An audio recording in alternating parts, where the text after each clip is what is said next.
Кино Лондонд амьдардаг Кейт нэртэй герман бүсгүй нэг шөнө үдшилтэд очичход гэртээ харихаар явж байгаагаар эхэлнэ.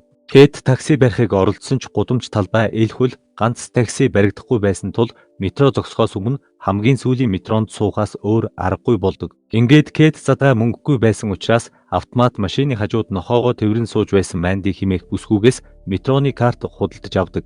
Дараа нь Кейт метроны буудлын сандал дээр метро эрхийг хүлээж эхэлсэн боловч үдшилэг дээр уусан согтууруулах хундаа болон ядралтын улмаас нэг л мэдхэд сандал дээрээ зүүрмэлчихсэн байдаг. Кейтийг нойрноосоо сэрэхэд метроны буудлын дээр хинж байхгүй хов хоосон байх ба бүх ажилтнууд нь тарж тэр ганцаараа метроны буудлын дээр түгжигдсэн байх нь тэр. Дээрээс нь утасных нь сүлжээж барихгүй байсан тул Кейт маш их айж сандран түүнээс өөр хүн метроны буудлын дээр байгаа эсхийг хайж эхэлнэ. Тэгтэл алсаас метро ирж яваа чимээ сонсогдож Кейт ч арайхийн хамгийн сүүлчийн метронд амжиж суух ба тэр түүнээс гадна өөр нэг хүн метронд суухыг анзаардаггүй. Хэсэг хугацааны дараа метро гинэд зогсож гайхсан Кейт жолоочийн бүхээгийн хаалгыг очиж тогссон боловч хинч хариу өгөхгүй байдаг. Гинэд метроны гэрэлнүүд унтарч Кейт метроны хамгийн арын бүхээгнээс гар чийдэнгийн гэрэл тусахыг анзаарах ба Кейт үүнийг метроны ажилтан байна гэж боддог. Гэсэн ч өнөөх гэрэл ойртон ирэхэд энэ нь Кейттэй хамт ажилладаг Гай гэдэг гажсантай залуу байж таарна. Удалгүй Гайч Кейттэй хамт хоёулахнаа метронд гацсан гэд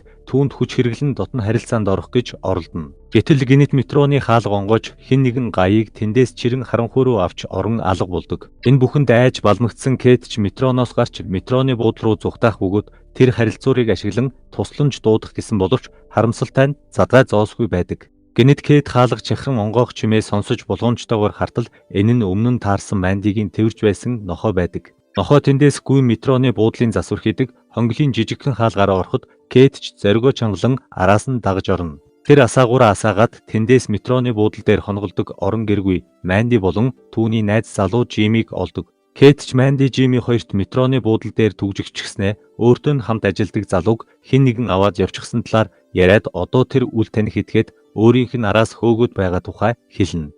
Жими Кейтийг тайвширхыг зөвлөөд хэрвээ энд гацсан бол метроны буудлын хаалганууд өглөө болтол онгойхгүй гэж хэлэх ба тэр Кейтийн араас алуучин хөөгөөд байгаа гэдэгт итгэхгүй байдаг. Кейт Жимигээс метроны буудлын дээр хамгаалагч байдаггүй юм уу гэж асуухад Жими ч хяналтын өрөөнд ганцхан хамгаалалтын ажилтан байдаг талаар хэлнэ. Жими Манди хоёр энд нууцаар амьдардаг учраас хамгаалалтын ажилтнтай орооцолдох дургүй байсан ч Кейт Жимид $50 санал болгоод хяналтын өрөөнд аваачихыг гуйдаг. Ингээд мөнгөний бараа харсан Жими ч Кейтийн гуйлтыг зөвшөөрч түүнтэй хамт явдаг. Жими замдаа Кейтэд энэ метроны буудлын дээр өмнө нь маш олон орон гэргүй хүмүүс хоног төр үлдэх байсан ч хэдэн сарын өмнөөс бүгд нэг нэгээрээ алга болж эхэлсэн талаар ярина. Хэн нэгэн шүн болохоор тэднийг авч явдаг гэсэн яриа гарсан ч бүгд орон гэргүй хүмүүс болохоор угаасаа алга болсонд тооцогдож байжээ.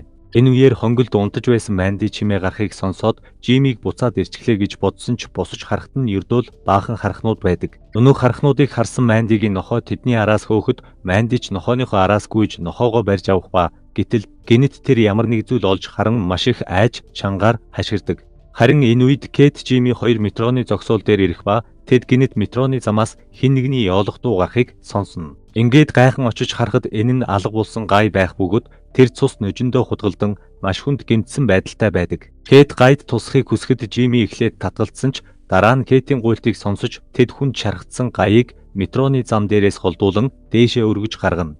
Гэтэл гинэт Мандигийн цус болсон нохой тэдэн дээр ирж найз охинд нь ямар нэг зүйл тохиолдсныг ойлгосон Жимич шуудхал хонглоо буцаад гүйдэг. Түүнийг буцаад очиход Манди байхгүй зөвхөн цус татсан мөрөл үлдсэн байх ба Жимич өнөөх мөрийг дагаж явсаар нэгэн хуучны харанхуй түнэл дээр ирнэ. Энэ зуур Кейт Гаяыг нэг буланд үлдээгээд тусламж хайж олохоор явах ба тэр метроны буудлын дээрх яаралтай тусламжийн хонхыг олж хараад товчийг нь дарахад хамгаалалтын ажилтнтай холбогддог. Кейт ч түүнд болсон бүх зүйлийг яриад эмнэлгийн яаралтай тусламж хэрэгтэй байгаа талаар хэлэхэд хамгаалалтын ажилтан эхэндээ түүнд итгэлгүй Кейтийг орон гэргүй эмэгтэй тоглоом шоглоом хийж байна гэж боддог. Кейт үнэн ярьж байгаагаа нотлохоор буланд байсан Гаяыг гаргажран хамгаалтын ажилтны камерт харуулах бөгөөд энэ үед Гай аль хэдийн амьсгал хураасан байдаг. Гаяыг харсан хамгаалтын ажилтан ч Кейтийн үгэнд сая л итгэж түүн дээр очихоор болсон ч гинэт өрөөнд нь баахан харахнууд орж ирсэн байх ба удалгүй нэг аимшигтай гар гарч ирээд хөдөөг нь хэрчиж ална. Хамгаалалтын ажилтан алуулахыг сонссон Кейт ч аюулд орсноо ойлгон шуудхал Жимигийн нуугддаг хонглоо зүхтаадаг. Ингээд тэр метроны хонглын шалан дээрх цусыг хараад айж балмагдан хонглоо ороход Жими дотор нь хан налчгсан сууж байдаг. Кэт Жимид болсон бүхнийг яриад дараагийн буудал дээр очивол өөр хамгаалалтын ажилтан байх гэсэн санал гаргахад Жими ихэндээ мансуурчсан бололтой юу ч хэлэхгүй байсан ч дараа нь хамтдаа явхаар болно. Удалгүй тэд Мандигийн нохоог аваад харанхуй түнэл рүү орцгоох ба хэсэг явсны эцэст метро ирж яваа чимээс сонсогддог. Жими Кэт хоёр ч арайхийн метро ирэхээс өмнө нэг булан руу орж нуугдах бөгөөд удалгүй өнөөх метро зогсно. Кэт түүнийг алуурчин байх гэж таамаглан маш их айж Жимигээс өөр тийшээ зүгтаахыг гуйсан ч Жими хэрвээ метроны жолооч байвал тэд аврагдана гэд хингидгийг нь шалгаж үзэхээр шийддэг. Ингээд хэрвээ метроны жолооч байвал тэр Кэт рүү хашгирч харин алуурчин байвал чимээгүй байна гэж хэлээд явхаар болно. Кэт Жимигээс хэрэггүй гэж өчнөн гуйсан ч тэр Мандигийн алуурчинтай нүүр тулна гэд нохоогоо Кэтэд орхиод метро руу явдаг. Ингээд ганцаараа үлдсэн Кэт цаашаа явж үтсэн боловч хонгол мухар байх бөгөөд зөвхөн шуудуугаар л ус урсаж байсан тул тэр хаашаа явхаа мэдхээ болдог.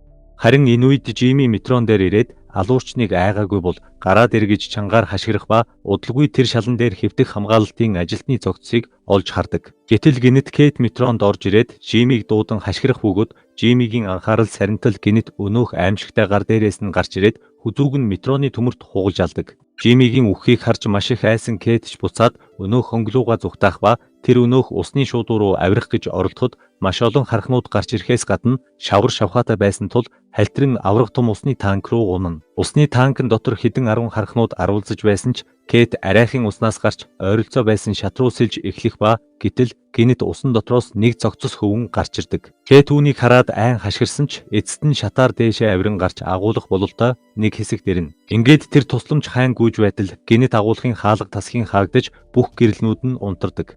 Кэт айж сандран харанхуй буланд нуугдсан боловч өнөөх аимшигтай алуурчин аль хэдийн дэрэгд нэрчгсэн түүнүү харж байгааг мэддэггүй. Хэсэг хугацааны дараа Кэт усан доторх торонд ухаан орох ба хажуу талынх нь торонд түнэлд ажиллаж байгаад алуурчинд баригдсан Жорж гих залуу хоригдсон байдаг. Удалгүй тэд өнөөх алуурчин хамгаалтын ажилтны цогцсыг дотгошоо чирч оруулахыг харах ба Кэт тэднийг хорьсон төрнүүд хоорондоо холбогдсон болохыг анзаарч хэрвээ онгорхой торлуу сэлж чадвал эндээс гарч болохыг ойлгоно.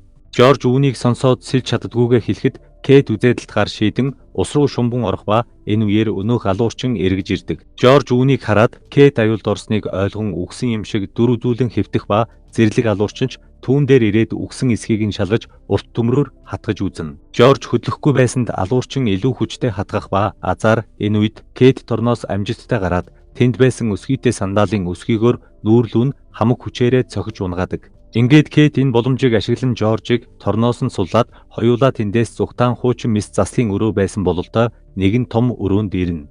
Өрөөний ханандах шилнүүд дотор маш олон хүүхдийн ураг, Крэг Ричард гэх мэтээр нэрийг нь бичсэн хүүхдийн орнууд байх ба энэ өрөөнд хүүхдүүд дээр туршилт хийдэг байсан бололтой харагдана. Гэтэл Кэт гинэт хажуу талын өрөөнд цус нүжинд хутгалдсан Манди мис заслын орон дээр хэвтэж байгааг олж харах ба Кэт айсандаа арга шухарч Жоржоос Мандиг амьд эсхийг нь шалгахыг гуйдаг. Жорж болгоомжтойгоор Мандигийн хөлөнд хурж үзээд амьсгал хураасан байна гэж хэлэхэд Кэт маш их гуниглан уйлж Манди Жими хоёрын үхэлд өөрийгөө буруутгаж эхэлнэ. Харин Жорж Кэтийг тайвшруулад одоо хамгийн чухал зүйл бол эндээс амьд мэнд зүгтаах гэж хэлэх ба тэд энэ үед Мандигийн хуруу татуулзан хөдлөхийг анзаардаггүй. Жорж Кэт хоёр хаалгануудыг онгойлгож үзэхэд тоосхоор шавсан байх бөгөөд Кэт азар тоосхонд завсар гарсан байгааг олж харна. Гэтэл гинэт дээд талынх нь хоолой түжигнэн дуугарч эхлэхэд тэр хоёрч тоосхонуудыг нураан дотгошоо орох ба тэднийг дөнгөж ормогц өнөөх зэрлэг алуурчин хоолойноос бууж ирдэг. Гэхдээ алуурчин Кэт Жорж хоёрын араас хөөхийн оронд мис заслын өрөөнд байсан Манди руу очих ба тэр яг л мис засал хийх гэж байгаа эмч шиг цус булсан гараа угааж халаад бээлийн өмсөд түүн дээр ирэхэд Мандич ам өршөөхийг буйна. Гэсэн ч удалгүй өнөөх зэрлэг алуурчин Мандигийн гидсийг хөрөөгөөр хүүлж алдаг. Энэ зуур Кэт Жорж хоёр алуурчны амьдардаг бололтой өрөөнд ирэх ба тэд тэндээс Мандигийн нохойг олж торноос сулж тавина. Мөн өрөөнд нэгэн эмч хүү хоёрын хамт авахулсан зураг байдаг бөгөөд зураг дээр хүү алуурчинтай адилхан харагддаг. Гэтэл гинэт алуурчин гарч ирээд Жорж руу дайрахад Жорж алуурчинд мөчөөгөө өглгүй түүнтэй тэмцэлтэн. Улмаар Жорж алуурчныг газарт унгаад цохиж эхлэх ба Кэт ч өнөөх алуурчныг алхаар төмөрлөм авсан боловч алуурчин гинэт л Мандигийнхтэй адилхан хоолоогоор ам өршөөхийг гуйж эхэлдэг. Үүнийг сонссон Кэт хэсэг тэнэгэлдсэн ч алуурчин тасралтгүй Жимигийн нэрийг дуудахад эцэстээ төвчээр нь барагдан хүнд ломороо алуурчныг цохино. Гэсэн ч алуурчин сүүлчийн мөчөд бултаж амжаад Жоржийн өд рүү гараараа хадгахад Жорж өвцөндөө чангаар хашгирч харин айж балмагдсан Кэт тэндээс бушуухан зүгтдэг. Ингээд Кейтийг хөнгөлөөр зүгтэж байтал алуурчин гинэт түүнийг цохиж унгаах бөгөөд алуурчин энэ удаад Кейтийг шууд алхин оронд хоолоороо тоглож байгаа хүүхэд шиг Кейтээр тухуурхан түүнтэй муур хулгандна. Кейт энэ үеэр алуурчны гарт байгаа Крэг гэсэн нэртэй бугуйчийг олж хардаг. Кейт ч Крэг гэж өнөөх алуурчны нэрийг хэлэхэд алуурчин өөрийнхөө нэрийг таньсан бололтой амандаа бутнахад Кейт ойролцоо байсан дэгээг аваад алуурчны хүзүүнд зоодог. Улмаар Кейт тэндээс зүгтаад тог цохих аюултай гэсэн бичгийг харж нэг санаа төрнө. Тэр алуурчны хүзүүнд зоосон дэгээтэй гинжийг ханнаас мулталж аваад алуурчныг чирэн метроны зам дээр авчирч төмөр гинжний нөгөө үзүүрийг нь замын нөгөө тал руу шиддэг. Ингээд удалгүй метро ирж өнөөх зэрлэг алуурчинч метронд дайруулж өгдөг.